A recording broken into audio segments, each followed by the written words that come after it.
Guys, it's happening! This is like a pinch me moment. Season 2 of Jakesplains Top Chef, Season 20, World All-Stars, where 16 chefs from around the globe are competing to spill some things, butcher some meat, and butcher the English language. Competition. I have a turf job. I'm very washed out. If you're wondering why it's so goddamn bright, it's because I have the window open because the sun came out in Portland for the first time in I think 8 years. Let's meet the finalists and winners from the international versions of Top Chef that are going to be competitors in this year's competition. Are you ready? Buddha, Begonia, May, Ali, Amar, Luciana, Victoire, Charbel, Gabri, Sarah, Don, Celia, Tom, Dale, Nicole, and Samuel. I may have butchered some of those names, but that's only because I am an idiot. Padma's looking sleek in a dress made from a Canadian tuxedo, kicks things off with talking about the rich diversity of London cuisine, and then name drops that Delta Airlines is going to be sending them to Paris at some point in the competition. Sarah is the only one that hasn't been to Paris, but she is apparently confused as to what you're supposed to do in that city. Drop me in Paris where I can whoop everybody's ass. She's also never been to London, but I don't think she can take both cities in a fight. I thought that Big Ben was going to be bigger. Ali also hasn't been to London, nor has he ever been given a nickname, because I don't think he understands how those work. Maybe they would call me the silent assassin, I don't know, maybe. As we drive through the beautiful streets of London, Padma takes on the language of the streets. That's why we're here. We jump into the first quickfire challenge where the chefs have 3 minutes to grab 5 ingredients, and they quickly figure out that there is no meat. As each of the contestants introduce themselves, I recognize one of them from a local hostel commercial. I'm truly sure it's a vegetarian challenge, so I want to make a red cabbage steak, red cabbage sauce. For breakfast, we'll do something cool, like have a cigarette and like a bar of chocolate. You ever been to the Oktoberfest? Then we go for work for like 1/2 hour, 2/2 hour. It's a lot of red cabbage. Once all the contestants have grabbed their veggies, in comes Tom and Gail with a seafood medley. We do love a twist here on Top Chef. Twist on it. They did. Twist and it's turned it around. We should have thought of that. The chefs have to pick a partner, pick a fish, and get cooking. It is hilarious when they hit the table full of fish like crazy people. Honestly, it reminded me of my family eating food at home. We were very hungry. I lost my langostino. I wonder if I should make a joke about Namor. Just like shedding a tear. Celia recalls that her partner Buddha was a bit of a snob in last season. A little bit snob. And we have our first crazy person that tries to make risotto in under 20 minutes. We are going to make risotto. Risotto in 30 minutes. That's Tom, not Colicchio, explains that he knows seafood very well because he was the head chef on a group of seafaring shifts. Should I make a triangle sadness joke? I'm not a fan of fine dining.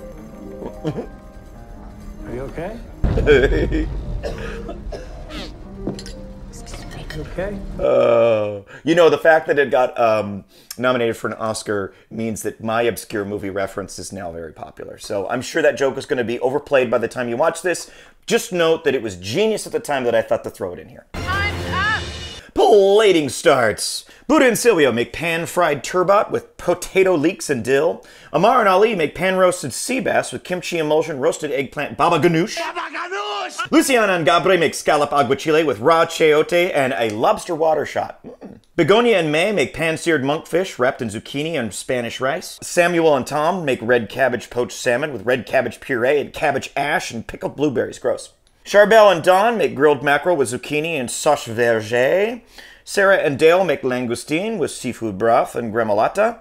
Nicole and Victoire make cacao de pepe risotto with poached oysters and mint.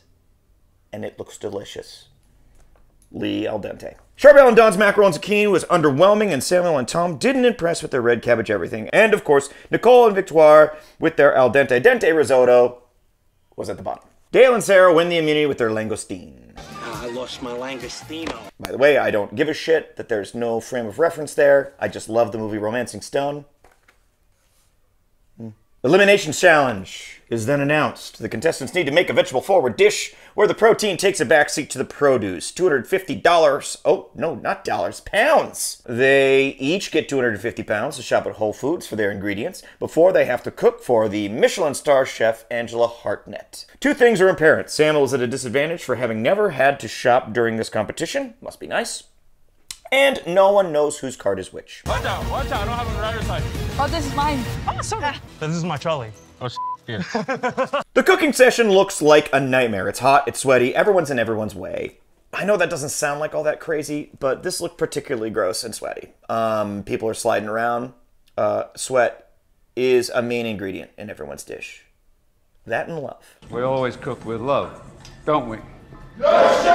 Tom's making carrots that don't look like carrots. Because it looks like a carrot, it tastes like a carrot, but it's just not a carrot. So you're making carrots that don't look like carrots? Is that what you say? To do this, he makes a carrot mousse in the shape of a carrot.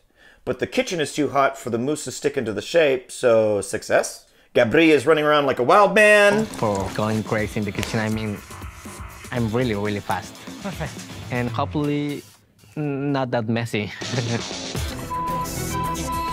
You okay? No. Oh my God. I spill water in Dawn's dish.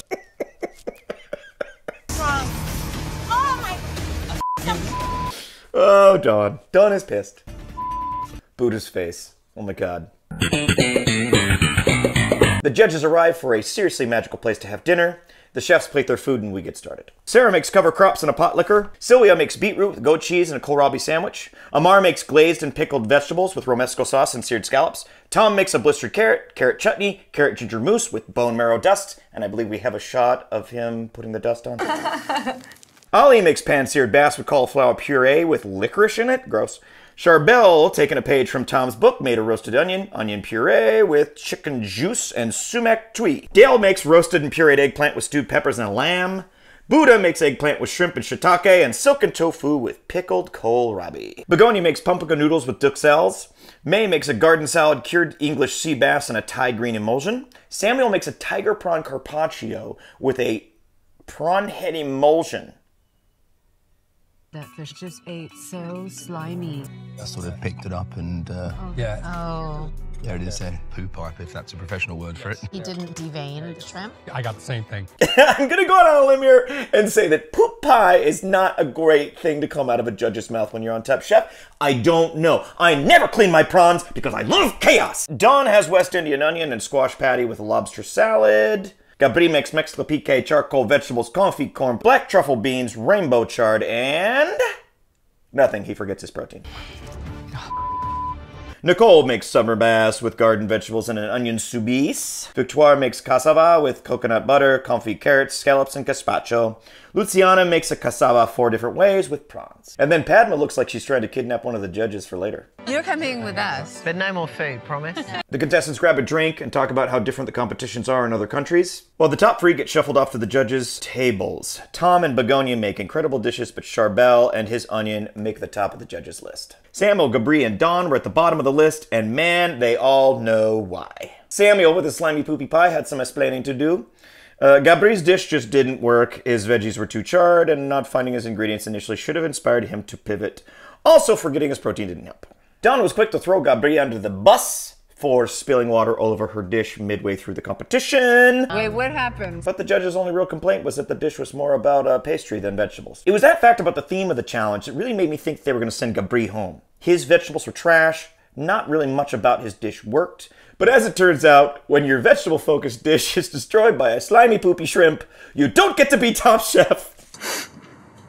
I messed up. Well, holy poopy shrimp, it's great to be back breaking down Top Chef for all of you people. Special thanks to my wonderful and supportive team at Poached, who make my job and this company the best there ever is. It looks like it's going to be a beautiful season full of amazing food and gorgeous locations. Please join me every week for these Top Chef breakdowns. They come out Thursday mornings right before the new episode. Don't forget to like and subscribe if you're on YouTube, and if you're seeing this on Kitsch, hi. Was this weird? Yeah, you got 14 to 15 more of these. Righteous. See you later.